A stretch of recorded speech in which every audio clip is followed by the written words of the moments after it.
Olá pessoal, seja bem-vindo, seja bem-vinda. Sou Cleiton Calisto, especialista de portfólios aqui da Santander Asset. E esse é o nosso podcast Minutos a Fundos. Aqui você fica sabendo sobre economia, investimentos e, principalmente, a cabeça daquele que toma as decisões de investimentos aqui na Santander Asset, o gestor. Para esse episódio, trouxemos dois grandes especialistas aqui da Santander Asset. O João Lustosa, head da equipe de analistas de crédito privado da Santander Asset, e o Guilherme Dauria, head da equipe de gestão de crédito privado da Santander Asset. Vamos falar com ele sobre as perspectivas aqui para 2025 dos fundos de crédito privado, infraestrutura e principalmente a classe como um todo de ativos de crédito privado na indústria de fundos. E você já sabe, para não perder nenhum episódio, basta ativar o sininho no Spotify. Quando um episódio novo for ao ar, você vai ser avisado em primeira mão. Bom, pessoal, como eu comentei, estamos aqui com o João Lustosa e com o Guilherme Dauria, os responsáveis pela parte de crédito privado. O João, como eu já comentei com vocês, é responsável pela parte de análise de crédito privado, e o Guilherme Dauria é responsável pela gestão dos fundos. Eu vou começar fazendo a pergunta para o Guilherme Dauria. 2025, Dauria, a gente começou com um ano bem desafiador, né? Juros para cima, né? A gente viu o Selic continuando subindo, novo governo fora do Brasil, nos Estados Unidos, a gente tem uns desafios enormes para 2025. E como que está a gestão da carteira dos nossos fundos de crédito privado, Dauria? Bom, vamos lá. Primeiro, obrigado, Cleiton, aqui de novo pela oportunidade, né, de poder conversar um pouco, bater um papo sobre os fundos de crédito da Santander Asset. E aí, começando já pela pergunta mais difícil, né? A gente teve um começo de ano muito desafiador do ponto de vista macroeconômico, né? Teve um ano de 2024 que foi um ano muito positivo para crédito privado, né? Foi um ano histórico do ponto de vista tanto de emissões, né, na indústria, quanto de captação líquida nos fundos da indústria. E a gente termina o ano ali com muitas incertezas, né? Muitas dificuldades. A gente sabe que um dos atrativos da nossa classe de fundos, né, de crédito privado é a descorrelação que existe naturalmente com fundos macroeconômicos, fundos de renda fixa puro, né, fundos de ações. Então a gente tem essa descorrelação, isso agrega quando você pensa, né, lógico, na composição da carteira. Mas essa descorrelação não é total, né? A gente sabe que é uma só economia e são empresas, né, empresas brasileiras, bancos em determinados setores que estão inseridas nesse contexto macroeconômico. Então, quando a gente tem, né, um aumento do risco muito forte, como a gente viu, né, a taxa Selic subiu, mas ela subiu muito rápido, né? Foram 300 pontos ali em poucos meses, né? A gente tem até uma situação de, imaginando do ponto de vista de planejamento de uma empresa, o tesoureiro de uma empresa, o CFO de uma empresa, como é que ele vai fazer o planejamento? Essa Selic era 10 e de repente ela é 15 para o ano seguinte. Isso traz muita incerteza, né? Isso traz muita dificuldade para as empresas. O João pode falar melhor do que eu, mas isso traz dificuldade de análise, né? Quando a gente olha um balanço fechado de 2024, ele reflete uma taxa diferente do que a gente já tem agora em 25. Ele vai te trazer um histórico, né, em cima de uma despesa financeira que mudou totalmente para 2025. Né? Então, a gente tem aí muitos dificultadores do ponto de vista de risco. Mas quando a gente vê demanda para a nossa classe de ativos de crédito privado, a gente sempre lembra, né, que os ativos de crédito privado, na grande maioria, são relacionados ao CDI, mais um spread. Crédito privado está um pouco mais em voga agora, acho que eu posso falar os termos mais técnicos, mas é o prêmio, né, pelo risco de crédito. Pelo risco, né? Então, geralmente CDI mais um spread, NTN-B, a relação, né, da NTN-B IPCA mais um spread, que também muitas vezes é convertido para CDI dentro dos fundos. Então, no final do dia, a rentabilidade é muito próxima do CDI com esse prêmio, né, por esse risco.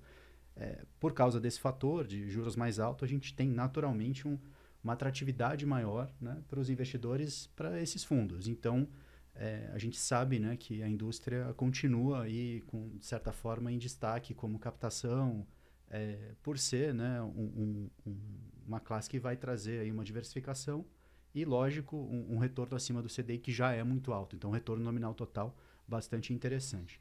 Mas esses pontos, acho que são pontos de atenção. E a gente entra o ano, né, com uma perspectiva mais incerta, e com isso a gente precisa muitas vezes reduzir risco. Né? Como é que a gente pode fazer isso, né, dentro dos nossos fundos? E a indústria está migrando muito para isso, trabalhar com grandes empresas, grandes bancos, trabalhar com riscos muito conhecidos, muito seguros, porque são empresas que têm, muitas vezes, liderança em seus respectivos mercados, elas conseguem acesso a fontes distintas de financiamento, então, financiamento local, financiamento global, financiamentos mais criativos. Então, isso traz liquidez para as empresas nesse momento. Né? Outra maneira que a gente pode fazer é baixar um pouco a régua de risco. Então, a gente pode ficar mais curto, né? A gente pode ter dívidas com prazo de vencimento mais curtos. Né? Então, se a gente tem um estresse nos spreads, isso vai machucar menos no fundo. Né? E a gente pode também ficar mais líquido, né? com uma alocação em caixa maior, esperando oportunidades.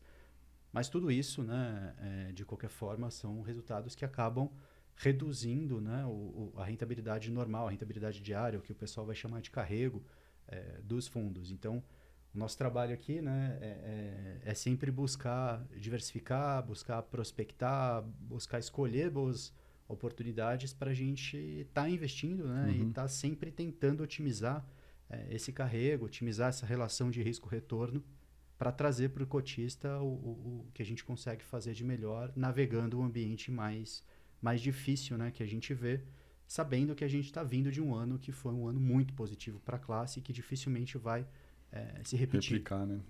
E o Dória entregou aqui, quem tá assistindo percebeu no Body Language, ele falou, a gente olhou para o João aqui, que o trabalho é uma parceria muito grande, né, Dória, do trabalho da gestão com o do João aqui, como na análise, né, João? Vou trazer a pergunta agora para o João aqui, para trazer o João para o nosso bate-papo. João, primeiro, né, se apresenta, né? Você tá aqui com a gente há um ano já, João, com a Asset, é isso? Então, primeiro, obrigado aí, primeiro podcast. Esse mês faz um ano. Ano aqui na Sun, já tinha uma passagem anterior pelo banco do Banco é verdade. Mas mais de 15 anos atrás, e agora voltei para a Asset e já estou aqui há um ano. Boa, então já está um tempo aqui em casa, já pegou o ano de 24 inteiro. Isso, aí, né, Dória? Quase inteiro já. Foi tranquilo, foram poucas operações para analisar, então tá descansado. Boa. Vamos começar nessa parte, então. Vamos começar pelo início aqui. Fala um pouquinho da tua equipe. Como que vocês estão estruturados hoje para fazer o atendimento hoje da gestão, que é exclusivo da gestão, né? É uma equipe hoje conjunta, gestão e análise. Vocês trabalham muito sincronizados, né, João? Conta um pouquinho como que está a divisão da equipe hoje lá dos analistas. Legal, então acho que pegando o gancho do que o Dara falou no final, tem que ter essa parceria, né? Então, gestão e análise, para que a gente consiga trazer os melhores ativos, para que a gente analise os melhores ativos e tome a decisão correta, você precisa estar integrado, né? Gestão e análise, não por outro motivo hoje, o time de análise ele faz parte do time de investimentos, né? Então, a gente fez essa movimentação, né? Então, hoje nós somos um time da Áurea e análise aqui de 15 pessoas, né? Para fazer todo esse trabalho de originação dos papéis, análise dos papéis, né? Dificilmente a gente vai chegar num papel e falar está aprovado, está negado. A gente senta, discute, né, os benefícios, a estrutura da operação, se tem alguma coisa mais estruturada, o prêmio, né, se o risco está correspondente ao prêmio que está sendo pago, vice-versa, na verdade, né, claro. Se o prêmio está correspondente ao risco. Então, tudo isso é um trabalho em conjunto que a gente faz para levar para o comitê e tomar a melhor decisão, sempre pensando no cotista. Tá? Então, é um trabalho bem em conjunto que a gente tenta fazer, porque talvez diferente de uma análise de crédito no passado, onde você tinha um comercial querendo fazer a receita, o crédito ali, aquele embate, né? Obviamente, a gestão é impactada por resultados que eventualmente não estão bons nos fundos, né? Então, eles querem os bons resultados e, para isso, você precisa fazer uma análise de qualidade, seja para dizer sim ou seja para dizer não. Então, não adianta eu chegar para o Dória e falar assim, topo fazer isso aqui. Ele também vai querer saber por quê, né? Para ter certeza que, de fato, faz sentido fazer aquilo para o mandato que aquele fundo tem. Claro. E vocês são quantos analistas hoje? Tem alguma divisão por setor? Como que é essa divisão hoje, João?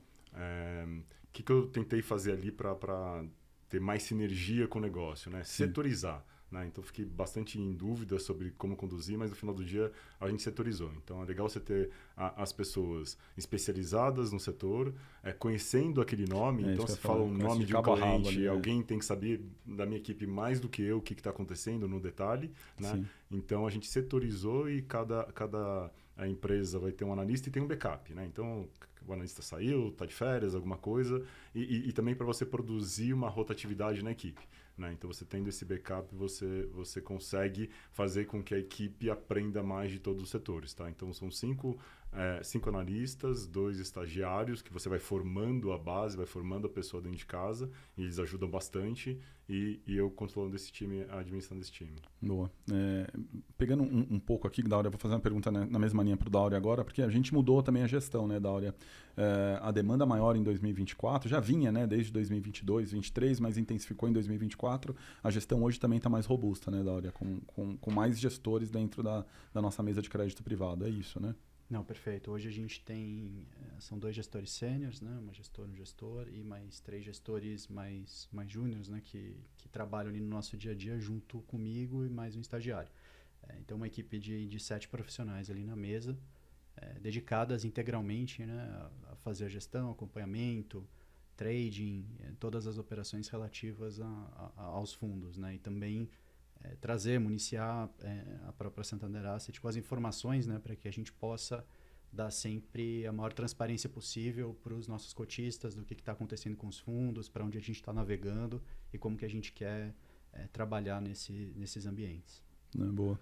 Eu vou voltar aqui agora para o nosso tema original, né, João? Que a gente o Dáurea deu um pouco na primeira pergunta, que falou um pouco da perspectiva para 2025, tudo aquilo que a gente viu em 2024.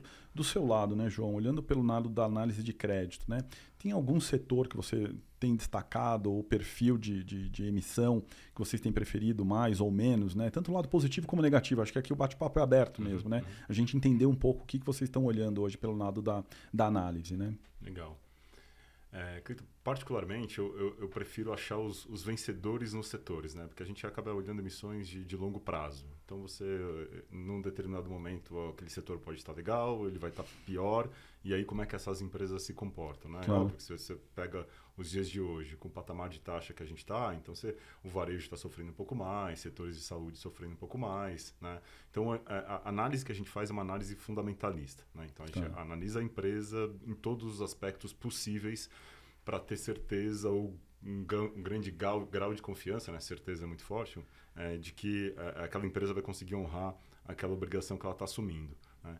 Então, não necessariamente setor, mas fazer essa análise, trabalhar com quem é vencedor, inclusive em momentos de dificuldade, né? Então, a gente está falando de taxa de juros muito alta, né?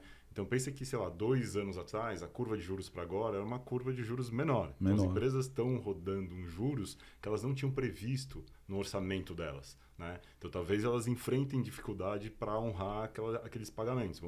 Quando muito, às vezes, paga juros. E aí, é um problema? Depende, é sentar, conversar, dar fôlego, é ajudar a empresa a enfrentar aquele momento de dificuldade para honrar. As empresas estão aí há dezenas de anos, vão passar a crise. Então, é achar essas empresas que vão passar pela crise, porque algumas não vão passar. E foi aquilo que você comentou esses dias no café, né, João? A gente estava conversando esses dias no café e o João chega cedo, que nem eu aqui na Asset todo dia. A gente estava conversando no café esses dias, brincando. Ele falando, na pandemia a gente deu fôlego para as empresas. O Dáurea falava muito na época, né, de algumas companhias de turismo, locadoras de carros. Você comentou academia, isso. Né? Academia, foi verdade. Você comentou de academia. Conta como que foi esse processo. Como que é esse processo? Não, né? legal. Já faço isso há bastante tempo, né? Então... E aqui é Brasil, né? Então crise é um modelo, né, mais normal, né, do que a não crise, né? E a pandemia, de fato, apesar de ter passado por muitas crises, a pandemia foi uma crise diferente. Eu não tinha vivido nada parecido, né? Ninguém. E o mercado entendeu, né? Então o mercado entende que aquela empresa não vai conseguir honrar porque a academia fechou, porque ninguém vai pegar o avião, porque, né? Então é óbvio, né? Não é tão simples assim quanto eu estou falando, mas de uma maneira geral você aperta ali um pouco a empresa, para o acionista também se comprometer um pouco, e aí você dá um pouco de prazo para ele, paga uns juros aqui, eu te dou uma carência ali, né? Então você reestrutura as torres de vencimento da empresa, a dívida dela, para ela ter condições de pagar numa situação de normalidade. Porque se você aperta muito num momento de muita dificuldade, a empresa pode ir por uma situação pior e quebrar definitivamente, né? Então, às vezes, você fica ali no limite. Então, se o cenário todo é de estresse, eventualmente você tem que ter um pouco mais de flexibilidade ali nas conversas. Se aquela empresa está aquém, e aí vai dos vencedores, né? Então, se aquela empresa está rodando abaixo do que o mercado está rodando, talvez não faça sentido você dar tanta flexibilidade para ela, porque ela vai continuar com dificuldade para honrar, né? Então, o ideal, na verdade, é nem colocar esse cara para dentro, né? Por isso a importância da análise e do monitoramento desses players. Boa. Eu vou voltar para o Daura agora, pegando um gancho aqui, pegando ainda uma pergunta para o Daura. A gente está com um desafio muito grande, né, Daura? Você abriu aqui a nossa conversa falando, né, do ano de 2025. Diante desses desafios que a gente tem, e um pouco do que o João comentou, né, das companhias, como que vocês estão escolhendo lá os ativos que vocês vão colocar dentro da carteira dos nossos fundos de crédito privado, de infraestrutura, né, os de debêntures incentivadas?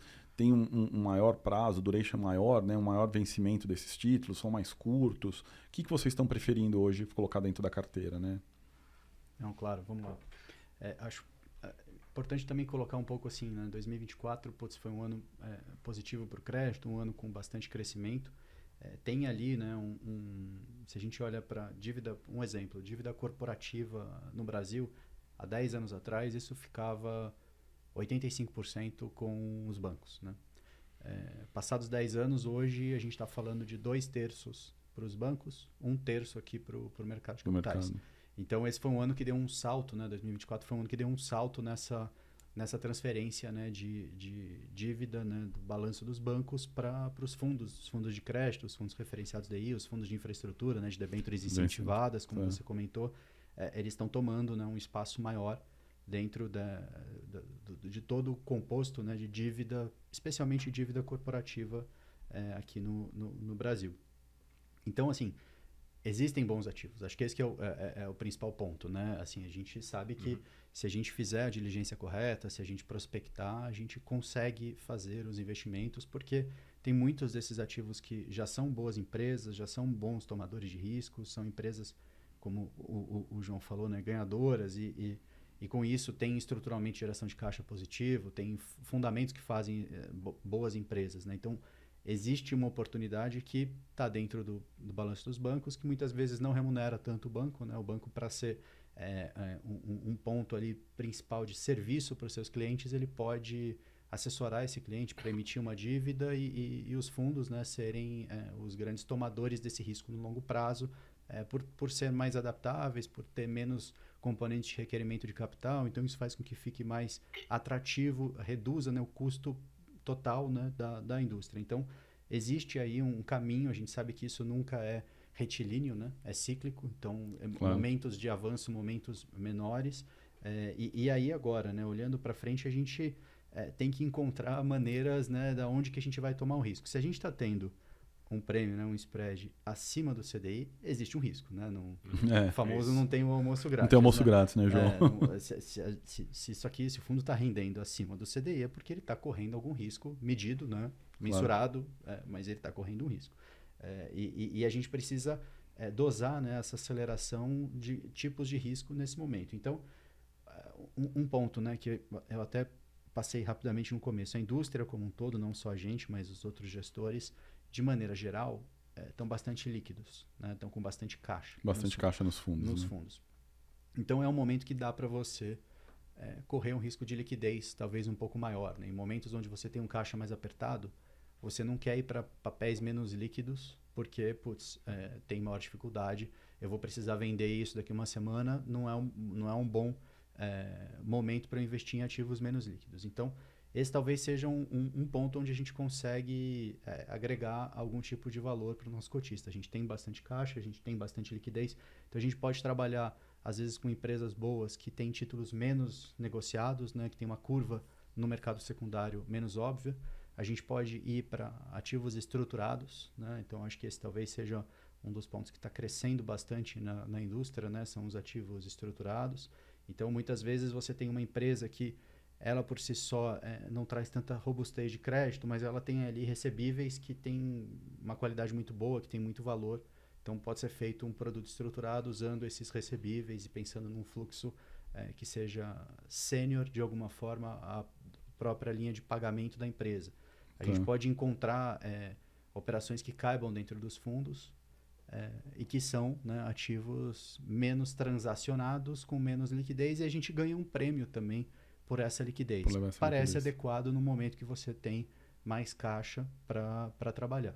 Quando a gente fala do risco de crédito em si, aí um pouco do que vocês falaram, né, do que o João falou, um ambiente com juros muito mais alto, com uma despesa financeira que morde mais do dinheiro da companhia. Esse talvez seja o momento de acelerar no risco de crédito? Talvez não. Talvez seja um momento de ser mais conservador. A gente, pelo menos, não consegue dizer se está certo ou se está errado, mas tem visto o mercado fazer isso. Tanto que bem mais cauteloso na tomada de risco agora, todo mundo, né? Tanto que os nomes com as melhores notas de crédito, né, os ratings, são os que pagam muito pouco, assim, um spread, um prêmio de crédito baixo, historicamente baixo, né? A gente está num nível historicamente bastante baixo. E quando a gente pensa no componente como um todo, né, do retorno, a maior parte dele hoje vem do risco da taxa soberano, né? Vem da Selic, da onde vem a maior parte do componente da remuneração. O prêmio de crédito em percentual do todo ele é menor, num ambiente de juros mais alto. Então, acelerar o risco de crédito talvez não seja uma alternativa interessante nesse momento. Então, é importante ser bastante cauteloso e continuar prospectando e batendo e fazendo esse trabalho aí de busca por bons ativos que estão por aí e que fazem sentido. E aí, só para finalizar da sua pergunta, o prazo, né? O prazo, ele traz também um componente de prêmio, né? Então, quanto mais você alonga o prazo, você acaba buscando, né, um prêmio maior. Né? E aí, acho que isso dá para trabalhar também com seletividade. Eu acho que existem fundamentos, existem fluxos, existem emissores, bancos, que é possível, né, que faz sentido você alongar para capturar esse prêmio, enquanto outros, a incerteza é tão grande que você prefere trabalhar com ciclos reduzidos, né? Menores prazos de vencimento dos títulos. Certeza a gente nunca vai ter, né? Mas quanto mais próximo, mais claro é o cenário que a gente vê pela frente. Então, alongar alguns ciclos precisa ser, de fato, com setores mais conhecidos, setores mais robustos, setores que tenham proteção mais interessantes, que tenham um casamento, acho que você mencionou, fundos de debêntures incentivadas, né, que são ligadas à infraestrutura. Ali normalmente você encontra projetos que são muito bem desenhados, né, que tem um fluxo sabido, com um prazo pré-determinado, com sponsors importantes, e você consegue ver, né, uma solução para o projeto a longo prazo. Então, e a longo prazo mesmo, 7, 10 anos, né? Bem 15, 20 20 anos. Até 15, João. A gente consegue encontrar, desde que faça sentido, que esteja casado com o fluxo, que tenha um exemplo, um leilão de uma concessão, que você consegue ver o prazo da concessão, você consegue mensurar qual que é o fluxo de caixa gerado por ter aquela concessão. Então, você consegue fazer um financiamento que seja adequado, que seja casado, né, com os fluxos que esse projeto vai gerar. E aí, dessa forma, de fato, você aumenta o duration, né? Você aumenta o risco de prazo nos fundos, mas também você consegue compensar isso. Aí, o contraponto do primeiro que eu falei, muitos desses papéis são grandes emissões. Hoje a gente tem bolsos importantes e profundos de debêntures incentivadas na indústria. Então, tanto fundos, né, como esses que a gente comentou de assets, né? Mas também privates, plataformas, a pessoa física de fato investindo em debêntures incentivadas.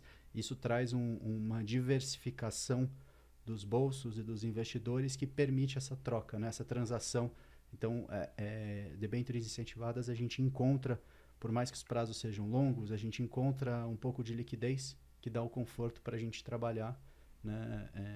E ter certeza que a gente vai fazer o máximo aqui para tentar antecipar grandes movimentos e, se for o caso, né, negociar os papéis antes que a gente perceba algum tipo de deterioração. Acho que esse é o que é contratado da gente, né? E é por isso que a gente investe o nosso tempo, essas pessoas que a gente comentou aqui na Santander Asset, para tentar entregar esse trabalho para os nossos cotistas, né? E aí entra a responsabilidade do João, que você jogou para ele agora aqui, né, Dória? E se puder só pegar Claro, com vontade, João. Aqui, vamos lá. O Dória falou do spread, né, que é o prêmio que a gente ganha pelo risco. E falou que a gente não tem certeza. Talvez a única certeza que eu tenha fazendo crédito, seja em análise, seja em estruturação, seja em comercial, há 26 anos, é que alguns dos créditos vão dar problema. Né? Faz parte. Você está ganhando esse spread, você está correndo risco e, eventualmente, aquele risco vai se materializar. Né? É ruim quando acontece alguma coisa que você não conseguiu, de alguma maneira, dimensionar. tá? Por isso que é importante, de novo, a questão da análise, a questão da gente trabalhar junto, a gente levar uma pulverização para os fundos, então olhar mais ativos, né? Para você correr menos risco diversificar se alguém bem. diversificar. Né? Isso, e às vezes, talvez com uma passagem grande por banco, né? Tem Sim. a diferença do banco e da asset, como a gente olha essas coisas. O cotista, o investidor, pode ficar preocupado se alguma coisa acontece com ativos, se o mercado está um pouco nervoso, mas no final do dia, é o que eu te falei, a gente está aqui para tomar conta daquele ativo. Então, se precisar, se der para sair antes de uma situação de risco, vamos sair antes. Se precisar sentar com a empresa para conversar, para renegociar, para dar aquele fôlego... É isso que eu ia falar, dar esse espaço para ela. O que eu tento evitar é... Se todo mundo apertar demais a empresa numa situação de dificuldade, a situação pode piorar ainda mais. Para todo mundo. Aí vem uma recuperação judicial, que aí é uma perda muito grande. Né? Então, a gente tem que estar atento, tem que estar analisando e monitorando esse ativo para ver... Porque, assim, o mercado de capitais é muito legal. Né? Às vezes, você não quer alguma coisa, você fala, poxa, mas você não quer, mas você vai vender para alguém? Não, mas alguém quer. Alguém sabe daquele risco e está disposto a comprar. Né? Então, essa troca de ativos ela é absolutamente saudável. Às vezes, para o seu fundo não cabe, mas cabe no outro fundo aquele claro. mesmo ativo, ou enfim, ou alguém está disposto a correr aquele risco. Mas, salvo isso, né, a análise ela é importante. Acho que a gente tem um time sênior nesse sentido para olhar os casos, para monitorar os casos, para que a gente consiga tomar a decisão, né, de comprar, vender ou manter, ou, na verdade, dar o suporte para que a gestão tome essa decisão, né, de comprar, vender e manter, entendendo o risco que a gente está correndo naquele momento ou a situação da empresa naquele momento. Né? Então, é muito ruim se você não consegue identificar o risco. Mas se você analisou, se você entendeu, aí é sentar e a gente discutir qual é o mandato do fundo, o que a gente está disposto a correr de risco e tomar essa decisão. E a minha pergunta é nessa linha mesmo da inadimplência, por exemplo. Né? Você tem algumas métricas que você fica olhando ali para analisar isso, né? Porque eu estou falando da inadimplência, para contextualizar aqui, né? A gente começou falando dos juros altos, né? O Daura mencionou os 15%. Nós aqui na Asset temos uma previsão de que os juros cheguem até 14,75%. Né? Nós estamos agora em abril, fechou o primeiro TRI de 25, entrando no segundo trimestre. A gente está com taxa de juros hoje de 14,25%. A gente espera mais um aumento de 0,5%, encerrando em 14,75%. Né? Claro que isso, vocês dois mencionaram muito bem aqui, a história de pressionar as companhias, né, João? Pressiona o caixa da companhia, o Daura lembrou bem do serviço financeiro, né, que a companhia paga hoje é muito mais alto. Isso pode gerar um risco de inadimplência para a companhia, né? Vocês monitoram isso também, né, João? O time, né? Sim, vamos lá. Quando a gente está falando desses grandes nomes que tem uma nota de risco maior, que tem um rating melhor, né? É quase que binário, né? Essa empresa ela não vai atrasar um pagamento, né? Ou você tem um problema ou você não tem um problema, né? Diferente de quando você fala das empresas com maior risco, né? Ali no middle, no corporate, o high yield, né?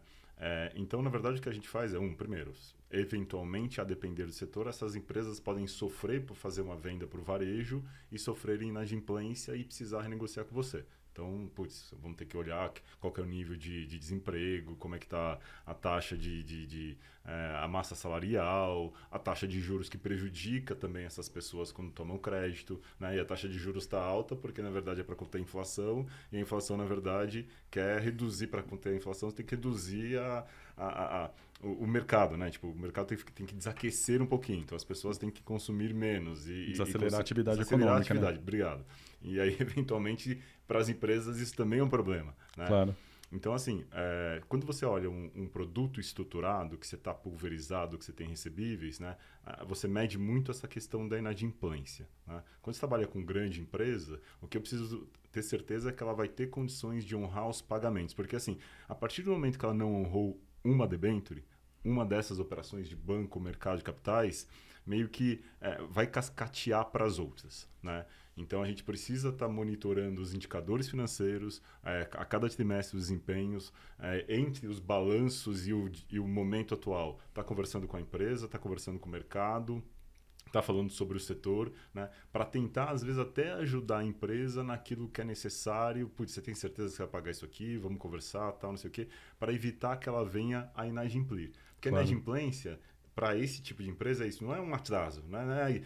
Você pega uma pessoa física, você deixou de pagar o IPTU, aí você deixa de pagar um boleto, né? A empresa não, ela vai te pagar aquela dívida ou não vai pagar, e se ela não pagar, tem mecanismos de proteção para os credores que todas as outras dívidas eventualmente vençam. Né? Então, não pode deixar aquela dívida vencer. Então, ela vai trabalhar, vai sentar com você antes, vai tentar renegociar. Mas, enfim, tentando responder mais objetivamente, sim, a gente tenta ficar alerta aos sinais que podem levar a empresa a não cumprir os pagamentos. Sim. E quando a gente fala num cenário de alta taxa de juros, onde a empresa tem que se virar para pagar os juros, é óbvio que pode estar comprometido aquele fluxo de vencimentos que ela tinha pela frente. Né? E é isso, a gente precisa ter atenção. Isso é o tempo todo olhando lá, né? Acho que é um pouco da atividade core de vocês, Isso, né? exatamente. Da atividade de vocês. Voltando para o Dauri aqui, olhando para a gestão, né, Dauri, a gente tem visto algumas casas procurando produtos alternativos, procurando ativos diferentes. Vocês na gestão estão fazendo alguma coisa aqui na Asset também diferente? O que vocês têm de pipeline de produto ou na cabeça para lançar ou para fazer de novas operações? Porque é isso, né? O investidor, pessoa física principalmente, né? Ele olha muito o que foi os últimos meses e tenta replicar na carteira dele olhando para frente. Ele não olha o cenário para frente, né? Ele olha o que aconteceu no passado mais recente, principalmente, né? Sobretudo em termos de rentabilidade, né? Ele não olha muito para cenário, né? Mas a gente aqui como gestor, né? Como uma gestora, a gente tem que olhar isso, né? O que vocês estão olhando para frente, né? O que seria hoje o core para vocês, né? O que seria interessante a gente fazer de produto ou de investimento hoje em crédito privado? Quando eu falo crédito privado é tudo, né, Dauri? Infraestrutura, debentures. Eu falo crédito privado porque é o nome mais popular que a gente fala, né? Sim, sim. Não, perfeito. Esse é um trabalho que a gente vem construindo aqui há bastante tempo, né, no Santander Asset. Então, a gente está fazendo de tudo aqui para sofisticar a nossa grade de fundos, né, e conseguir trazer diversificação para os nossos cotistas, né? Então, hoje, acho importante, né, que o corte de volume, né, de maior parte do passivo e ativo dos nossos fundos está em classes que são, sim, mais conservadoras, né? Então, a gente tem grandes linhas ali de fundos que são fundos referenciados DI com uma cotização e um resgate D0, né? Então, fundos de liquidez que usam ali um componente de crédito na carteira basicamente para superar os custos e poder vencer, né, o CDI em quase qualquer janela. Então, esses produtos, por natureza, eles são produtos mais conservadores, então tem um componente de liquidez importante e de risco de crédito também. E a gente vai, lógico, escalando, né, esse apetite por crédito privado dentro da nossa grade. Então, a gente tem a família Equilíbrio, que é uma família majoritariamente D1, né, que já são fundos de crédito privado, que são fundos ali que buscam ter bastante liquidez, ter bastante conservadorismo, mas são fundos majoritariamente investidos em ativos de crédito privado do que em caixa. E a gente vai avançando. A gente tem fundos D15, fundos D30. Dentro da família dos fundos D30, a gente tem os fundos de debêntures incentivadas, né, que vão utilizar ali um mix, né, de grandes nomes corporativos de boa qualidade creditícia e também projetos, né, bons projetos, mas aí já menos líquidos, mais longos, que atribuem outros riscos que não apenas o risco de crédito. E a gente tem, né, lógico que o ambiente precisa proporcionar para a gente poder navegar, a gente não vai fazer nenhum tipo de acelerada em momentos que não comportam isso, né, mas a gente tenta sofisticar e a gente está, assim como toda a indústria, né, buscando trazer mais ativos estruturados. Então, buscando, né, diversificar de todas as maneiras o risco e aí sempre tentando adequar isso ao cotista, né? A gente tem que ter um investimento que ele é adequado para o determinado cotista. Não adianta eu falar, putz, esse aqui ativo é muito bom, é super conservador e você está passando isso para um cara que espera que o fundo supere por muito o CDI, alguém que tem uma condição de liquidez mais favorável. Então, a ideia é a gente adequar a grade. Então, a gente tem sim iniciativas, a gente lançou nesse mês o fundo Pamplona Crédito Privado, né, que agora em abril, né? É uma família que vai trazer uma nova linha que vai trabalhar entre a nossa família Crescimento e a nossa família Dinâmico. Então, entre o D15 e o D30, né, a gente tem uma família D20, que é justamente ponderar esses riscos nesse momento. A gente entende que é uma vertente, né, uma combinação de carteira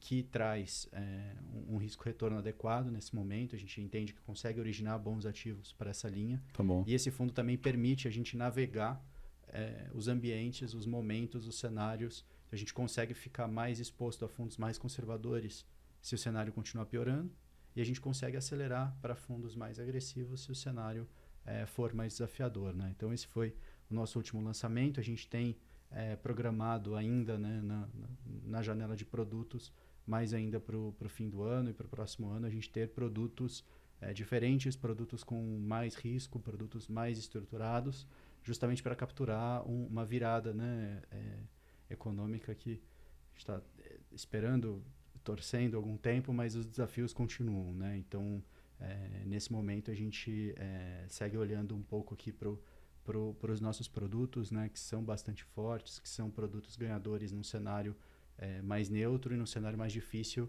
eles são naturalmente mais vencedores, né? Mais conservadores, que entregam ali um Sharpe muito bom. Você superar, né, o CDI num ambiente desafiador, ele acaba sendo bastante positivo numa visão de longo prazo, né? Claro.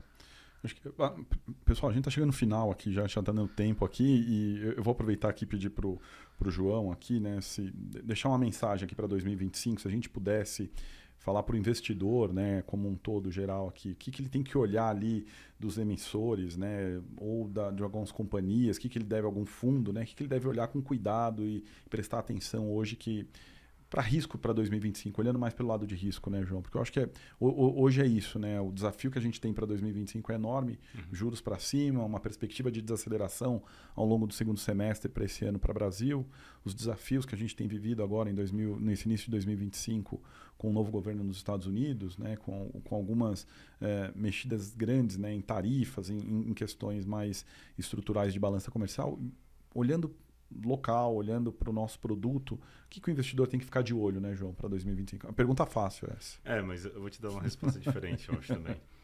Até porque muitas vezes o investidor, o cotista, não vai ter a estrutura que a gente tem, as condições que a gente tem para fazer a análise que a gente faz. Que a gente está aqui respirando isso 24 horas. Exatamente. Né? Então, é importante você apostar, entre aspas, né? Claro. Você escolher fazer isso com boas quem escolhas. de fato faz isso bem. Né? Então, crédito não é brincadeira. Né? Crédito precisa saber fazer. Né? Não à toa os grandes bancos concentram muito isso, ou concentravam muito isso, tem uma migração, né? E eventualmente tem aventureiros que não se dão bem. Pode pegar uma maré boa, mas quando vem a maré baixa, você passa a ter muito problema. Tá? Então a gente está falando aqui de uma bandeira Santander, de pessoas que estão aqui dentro com bastante experiência, um time robusto. O Dauro falou várias vezes aqui, porque o cotista, porque é isso, a gente tem que pensar no cotista. Né? Então a gente está aqui pensando no cotista e entendendo o mandato de cada fundo. Né? Eu gosto muito quando a gente fala de estruturados. Né? Então quando você fala de estruturados, onde você tem mais prêmio, nossa, eu vou correr mais risco, na teoria sim. Mas se ele for bem estruturado, você mitiga muito esse risco que aquele nome te traz. Tá e nós estamos preparados para fazer esse produto. Né? Então a equipe também tem essa expertise para poder olhar produtos mais estruturados ou produtos de maior risco. Mas respondendo a sua pergunta, eu acho que é isso. É você escolher quem sabe fazer isso com qualidade. Né? E lembrando que crédito, o Daura também mencionou no começo que o ano passado foi muito bom. Então assim, não adianta...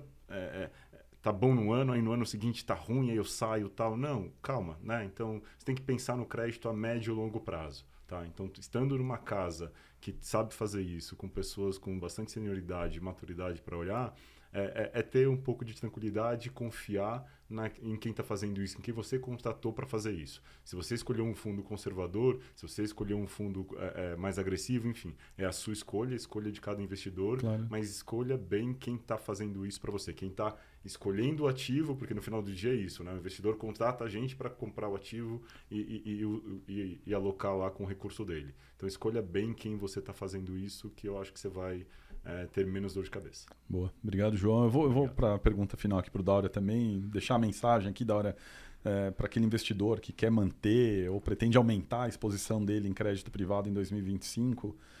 Tem alguma mensagem que eu gostaria de reforçar aqui para os nossos investidores? Não? Claro, sempre tenho, né? A gente sempre tem preocupação, né? Acho que a última vez que eu vim aqui eu também terminei, acho que com a mesma mensagem, né? É difícil um gestor de crédito ser otimista, né? A gente sempre vai desconfiar de tudo, desconfiar do cenário, do devedor, das garantias, de tudo que você tiver pela frente para desconfiar. Eu acho que esse que é a nossa função. O que a gente espera para o ano, né? A gente espera um ano, sim, mais desafiador, né? Então, a gente sabe que talvez não seja o ano para acelerar, igual a gente fez no ano passado, não seja o ano para apostar que o fluxo de captação vai continuar igual.